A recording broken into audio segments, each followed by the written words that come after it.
বুদ্ধিও পাকছে। টাকা চিনে গেছেন না? 1 লাখ দিব, কাজটা যেন সুন্দরভাবে ঠিকঠাক মতো হয়। ঠিক আছে, আপনি নিশ্চিন্ত রেখেছেন। তারপর আমাদের বিয়ে নিয়ে কিছু ভাবছো? হ্যাঁ, সব ঠিকঠাক তো? জি স্যার, একদম সব ঠিক আছে। কি ঠিক আছে?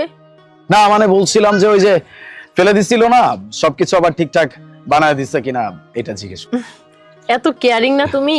আচ্ছা খাই তাহলে। করি। তোমার কি খারাপ লাগছে? কই না তো। না, তোমাকে দেখে মনে হচ্ছে তোমার একটু খারাপ লাগছে। একদম না, আমি একদম ঠিক আছি। আচ্ছা, তোমার কি ঘুম পাচ্ছে বা এমন কিছু? ঘুম? কই না তো। কেন যেন তোমার চোখগুলো অনেক ছোট হয়ে যাচ্ছে, মানে মনে হচ্ছে তোমার অনেক ঘুম পাইছে। আরে না, আমি তো সারা রাতই ঘুমালাম, আমার কেন ঘুম পাবে? আমি একদম ঠিক আছি বোকা।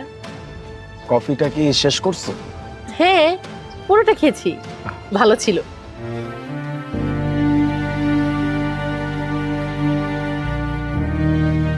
এখনো কিছু হচ্ছে না?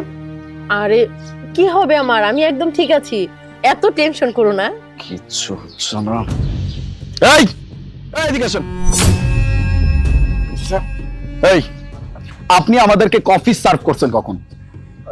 স্যার 15 থেকে 20 মিনিট হবে। 15 থেকে 20 মিনিট, কিন্তু